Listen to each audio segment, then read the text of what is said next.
할렐루야. 우리 주일 찬양 예배 오신 여러분 모두를 환영하고 축복합니다. 오늘 말씀을 통해서 듣는 자나 전하는 자나 하나님의 큰 은혜 가운데 있을 줄로 믿습니다.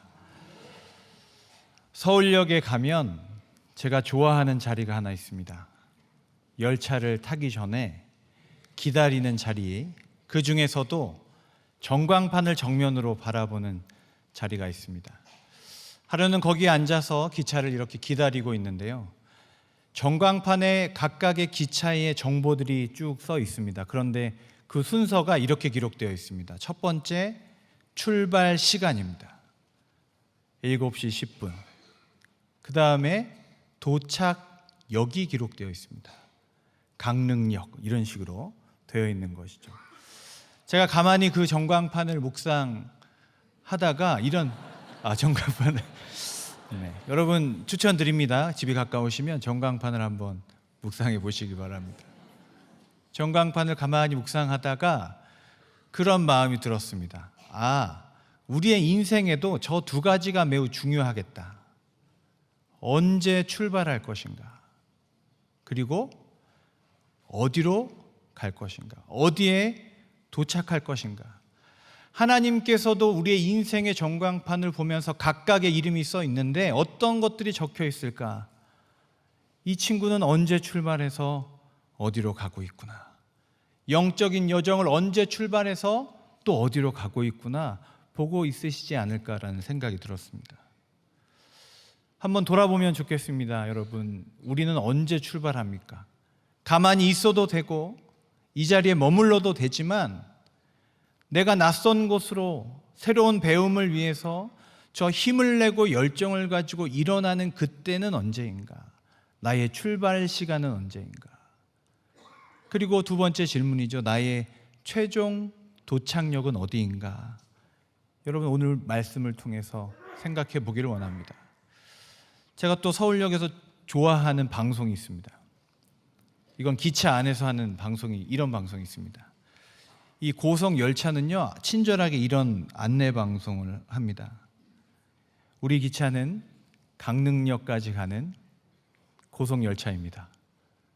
이런 안내 방송을 해요. 제가 그 안내 방송을 계속 반복해서 듣다가 깨달은 것이 있습니다. 여러분, 서울에서 출발해서 강릉으로 가는 기차를 무슨 기차라고 부릅니까? 강릉 행기차입니다. 서울 기차가 아닙니다. 서울에서 출발해서 부산으로 가면 무슨 기차라고 부릅니까? 부산 행기차입니다. 대구에서 서울로 오는 기차를 무슨 기차라고 합니까? 서울 행기차입니다. 할렐루야. 여러분, 여기에 은혜가 있습니다. 우리의 영적인 여정에 출발지는, 지금의 위치는 그렇게 중요하지 않을 수 있습니다. 중요한 건 무엇입니까? 우리가 어디로 가고 있느냐, 어디를 향하고 있느냐, 그것이 우리의 이름이 된다는 거예요. 공항에 가서 뭘 물어보면요, 항상 이렇게 물어봅니다. 그래서 어디로 가세요? 어디로 가느냐가 우리의 아이디고 우리의 이름이고 우리의 정체성이 됩니다. 여러분, 하나님의 이름 안에서 하나님 나라 향하여 가는 주님의 백성들 되시기를 축복합니다. 오늘 본문에는 두 사람이 등장합니다. 빌립이라는 사람과 에디오피아 내시입니다. 그들의 인생의 전광판에 종착지가 이렇게 써 있습니다. 빌립은 광야라고 써 있고 에디오피아 내시는 성전이라고 되어 있습니다. 그들의 삶을 조금 안다면 조금 어색하고 이상한 장소입니다. 빌립은 왜 광야로 가야 했고 이 내시는 왜 성전으로 가야 했는지, 출발하고 도착하고 만나게 되는 이 사람들의 이야기를 통해서 우리의 사명에 대해 한번 생각해 보기를 원합니다. 오늘 본문 사도행전 8장 26절 말씀을 다 함께 봉독하겠습니다. 8장 26절입니다. 주의 사자가 빌립에게 말하여 이르되 일어나서 남쪽으로 향하여 예루살렘에서 가사로 내려가는 길까지 가라 하니 그 길은 광야라. 아멘. 빌립 집사님입니다. 예수님의 제자 빌립은 아니고요, 7 집사 중에 한 명인 빌립이 집사님으로 선발되었습니다. 헬라어를 잘했을 거예요. 왜 그렇습니까? 헬라파 과부들을 구제하는 일로 부름 받았습니다. 그런데 하나님께서 구제하는 일에서 멈추지 않고 복음 전하는 일에 빌립을 사용하고자 원하셨던 것 같아요. 더 빌립을 계속해서 하나님께서 인도해 가십니다. 빌립이라는 이름을 한번 생각해 보겠습니다. 연구들을 보니까 빌립이라는 이름의 뜻은 유대식의 이름이 아닙니다. 그 이름의 뜻은 말을 좋아하는 사람입니다. 말. 저희가 하는 말이 아니라 타는 말입니다. 말을 좋아하는 사람, 동물을 좋아하는 사람이 그 이름의 뜻입니다. 당시 헬라 시대에 유행했던 이름이라고 해요. 왜 그렇습니까? 당시에 제국에 가장 필요했던 게 말이었습니다. 부의 상징이 말이었습니다. 그래서 말을 탈 수 있고 살 수 있고 누릴 수 있다면 아주 여유 있고 좋은 인생을 사는 것이 당시 일반적인 문화였다는 것이죠. 그러니까 그런 문화 속에서 빌립이라는 이름은 아주 그 시대에 가장 좋은 것을 많이 얻고 누리라, 그런 뜻으로 부모님께서 아마 빌립에게 지어줬을 것입니다. 누가복음 3장 1절에 보면 헤롯의 동생 이름이 바로 빌립입니다. 왕가에도 잘 어울리는 이름이었다는 것이죠. 여러분, 빌립이라는 이름이 지향하는 세상은 이 땅을 지향합니다. 이 땅에 좋은 것을 얻고 좋은 것을 누리라는 것을 그 이름이 추구하고 있습니다. 그런데 막상 이 빌립이라는 삶은 지금 어디로 향하고 있습니까? 광야로 향하고 있다는 것입니다. 여러분, 우리의 이름의 의미들에는 우리의 각각의 삶의 지향이 담겨 있습니다. 제가 한 농어촌 마을을 소개하는 프로그램을 보다가 한 할아버지께서 할머니의 이름을 소개하는 장면을 보았습니다.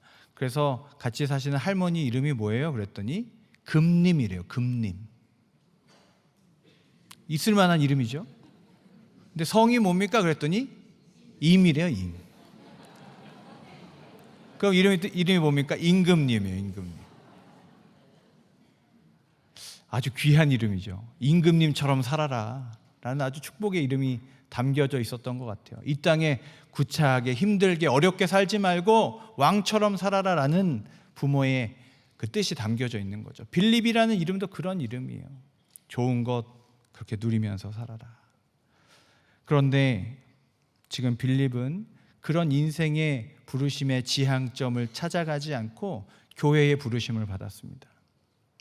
무언가를 얻는 인생이 아니라 헬라파 과부들을 돕는 일, 주는 일을 지금 맡아서 일하고 있어요. 그리고 어디로 향합니까? 오늘 말씀을 보면 예루살렘에서 가사로 내려가는 길까지 가라 하니 그 길은 광야라. 광야로 갑니다. 여러분, 가사라는 곳은 연구에 따르면 예루살렘에서 이집트로 가는 길, 이제 사막을 통과해야 되잖아요. 그 사막으로 들어가기 전에 마지막으로 물을 먹고 쉬는 곳이 이 가사 지역이라고 합니다. 예루살렘보다 고도가 매우 낮은 곳에 이 지역이 있습니다. 어떤 곳입니까? 낮은 곳이고 길의 끝입니다. 여기를 지나가면 이제 광야로 나아가는 그런 길입니다. 여러분, 빌립을 다시 생각해 보십시오. 그 인생의 원래 지향점은 세상에 있었습니다. 그런데 언제 새로운 출발을 했습니까? 교회에 부르심이 있을 때, 또 오늘 말씀에 따르면 26절에 주의 사자가 빌립에게 말하여 이르되, 하나님의 영께서 우리에게 말씀하시고 빌립에게 말할 때 그때 새로운 인생을 출발하여 내려갔다는 것입니다. 사랑하는 여러분, 우리의 새로운 시작의 유일한 이유가 하나님의 말씀이 되시기를 축복합니다. 새로 시작해야겠다. 이제 올해 반년 지났는데 새로 무언가 시작하려는 마음이 있다면 여러분, 주님의 음성을 들으시기를, 주님의 말씀을 사모하시기를 축복합니다. 또 한 사람이 등장합니다. 에티오피아 여왕 간다게의 관리인 내시입니다. 오늘 본문 27절 말씀을 같이 읽겠습니다. 27절입니다. 일어나가서 보니 에티오피아 사람 곧 에티오피아 여왕 간닥의 모든 국고를 맡은 관리인 내시가 예배하러 예루살렘에 왔다가. 아멘. 제가 질문을 해보겠습니다. 한 나라의 여왕의 모든 창고를 맡은 관리인은 그 삶이 풍족할까요? 부족할까요? 풍족할 것 같습니다. 한 나라의 창고를 맡은 이 사람은 똑똑할까요? 덜 똑똑할까요? 아주 똑똑할 것입니다. 그 나라에서 가장 똑똑하고 또 당장 무엇이라도 가장 좋은 것을 보고 누릴 수 있는 사람 중에 한 사람이 이 내시일 것입니다. 근데 말씀을 보다가 그런 생각이 들었어요. 왜 여왕이지?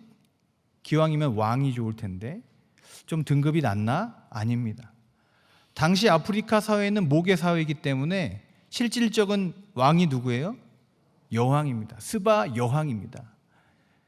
여왕이 실질적인 것을 다 가지고 있기 때문에 실질적으로 이 나라의 경제를 다 총괄하는 사람이 이 넷이라고 볼 수 있습니다.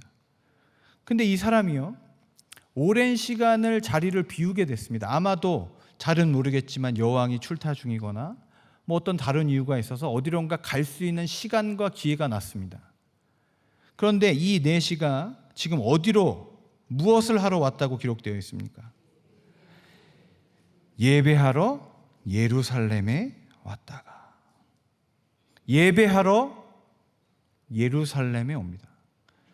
사실 이 사람은 당장 헤롯 궁전에 쳐들어가도 되는 사람입니다.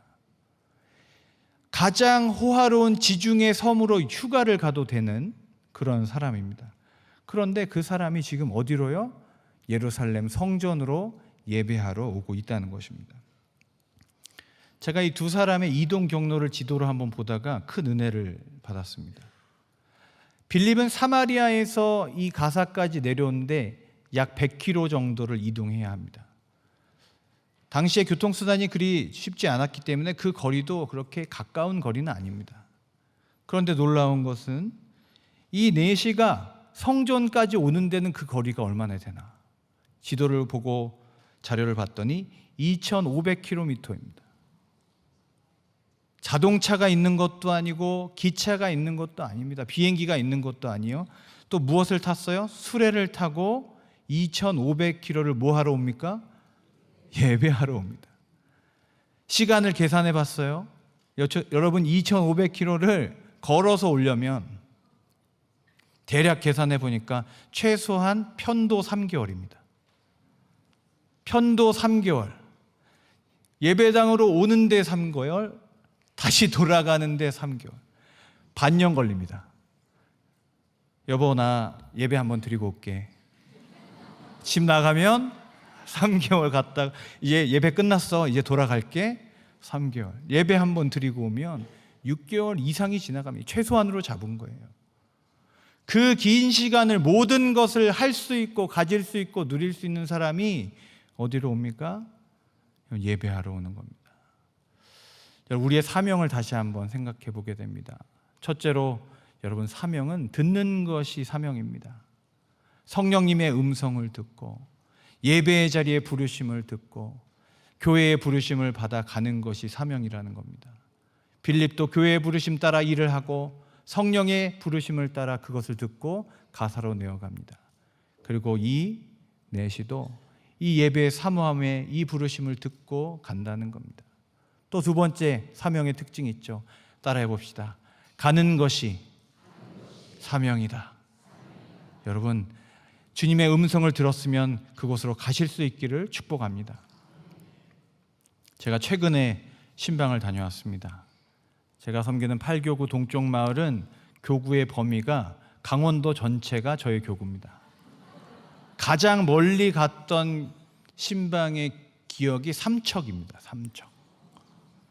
그래서 그 하루에 진부 삼척 강릉을 돌파하고 하루 만에 왔던 전설 같은 이 신방의 기록이 있습니다. 또 얼마 전에 제가 진부라는 곳에 또 신방을 다녀왔습니다. 오랜만에 멀리 이제 또 신방을 갔는데 이제 단독 주택에 살고 계신 노 권사님이셨습니다. 문을 열고 딱 들어갔는데요, 역시나 우리 한경직 목사님께서 그 거실에 환하게 웃고 계셨습니다. 그 산골짜기에 가고 찾아가는데 열었더니 바로 한경지 목사님께서 내가 어디 있느냐 이러면서 진부에 있습니다 이렇게 말씀을 드렸습니다. 그 권사님의 고백이에요. 여러분 지금 내비게이션에 진부역을 치셔도 대략 170km에서 180km를 달려야 도착하는 것입니다. 이 권사님 매주 오십니다. 매주 교회를 오십니다. 여러분 저기 용인 의정부 멀다고 하시면 안 됩니다. 매주 열차를 타고 새벽부터 나오셔서 교회로 향하시는 80 다 되신 권사님의 사랑이 있습니다. 교회 오는 것이 힘들지 않대요. 너무 좋대요. 여러분 가는 것이 사명인 줄로 믿습니다. 안 갈 수도 있지요. 그러나 가는 그곳에 하나님의 사명과 만나야 할 사람이 거기에 있는 줄로 믿습니다. 여러분 사명의 또 세 번째 특징이 있습니다. 만남이라는 것이죠. 만남. 오늘 말씀 마지막 절을 한번 같이 읽겠습니다. 28절입니다. 28절 시작. 돌아가는데 수레를 타고 선지자 이사야의 글을 읽더라. 아멘. 제가 28절을 묵상하고 회개했습니다. 왜냐하면 여러분 예배 끝나고 집으로 돌아갈 때 차 안에서 성경 말씀 틀어놓으시는 분 있으십니까? 별로 없을 거예요. 지금 이 사람 어떻습니까? 이 넷이 어때요? 3개월 걸려서 예배 드리고 예배 끝나고 돌아가요. 돌아가는데 28절에 수레에서 뭐 하고 있습니까? 선지자 이사야의 글을 읽습니다. 여러분 오늘 돌아가는 기차 안에서 돌아가는 차 안에서 한 번이라도 한번 따라해 보시고 이사야의 글을 한번 읽어 보시기 바랍니다. 여러분 이것이 오늘 설교 제목과 같은 지향입니다. 그 삶이 다른 것을 누릴 수 있고 할 수 있지만 이 시간에 다른 것 할 수 있지만 내가 간절히 원하는 것을 보고 듣고 추구하는 것 그것이 지향입니다. 그런데 이 사람은요 그 돌아가는 길에서조차도 지치고 힘든 그 길에서도 하나님의 말씀을 사모합니다. 지향합니다. 여러분 이렇게 강력한 지향과 지향이 만나면 위대한 기적이 이루어집니다. 빌립 말을 타고 궁전을 돌아다녀야 할 그 사람이 걸어서 광야로 내려왔습니다. 성령님의 음성을 지향했기 때문입니다.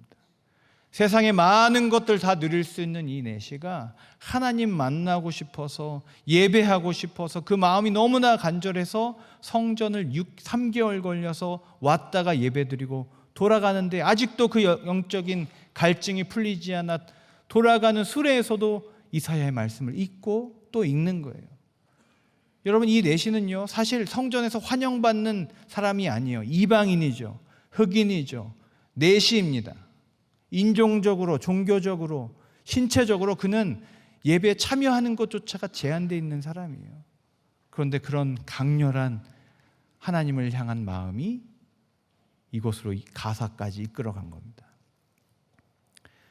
여러분 오늘 말씀의 클라이막스는 여기입니다. 이 두 사람이 하나님의 인도하심 가운데 만났다는 것입니다.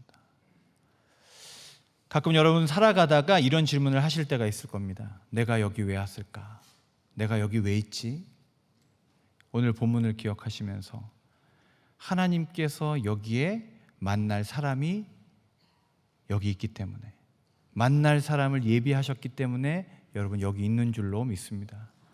여러분 옆에 앉아 계신 분이 함께 성찬을 나누는 오늘의 만남이 여러분 결코 우연이 아니라 이 영적인 공동체에 하나님께서 여러분을 통해 일하시고 여러분을 통해서 만나게 할 사람이 이곳에 있기 때문에 여러분 부르신 줄로 믿습니다. 여러분 말씀을 정리하겠습니다. 여러분 우리가 언제 출발합니까? 오늘 다시 한번 하나님의 말씀 안에서 출발하실 수 있기를 축복합니다. 여러분 우리의 인생의 전광판이 있습니다. 이미 출발했지요. 출발하신 분이 많으실 겁니다. 우리의 마지막 종착역은 어디입니까? 거기를 향하여 열심히 달려가고 있습니까? 내가 달려가야 할 그 역을 혹시 잃어버리지 않으셨습니까? 여러분, 우리가 달려갈 그 종착역이 우리의 정체성인 줄로 믿습니다. 부산행 기차, 서울행 기차처럼 우리는 천국행 기차를 타고 하나님 나라의 백성의 이름을 가지고 하나님께서 우리를 만나게 해주시는 그 사람을 오늘도 만나서 주의 복음을 전하는 귀한 사명 감당하시기를 주님의 이름으로 축원드립니다. 기도하겠습니다.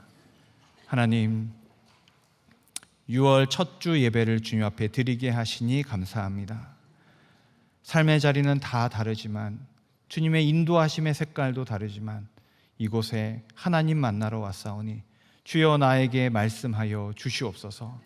주의 몸과 피에 참여하는 이 성찬 가운데 주님의 음성 듣게 하여 주시고, 내가 결국 도착해야 할 그곳을 다시 바라보며 하나님의 영광을 사모하게 하여 주시옵소서. 예배가 끝나고 돌아가는 길에서조차 주님을 사모했던 한 남자의 하나님 이야기를 듣습니다. 그 간절함으로 주님을 향하여 오늘도 달려가게 하여 주시고, 그 길 가운데 만나게 하는 주님의 사람들을 더욱더 사랑하고 그 사랑 가운데 성장하는 우리 모두가 되게 하여 주시옵소서. 감사드리며 예수 그리스도의 이름으로 기도드립니다. 아멘.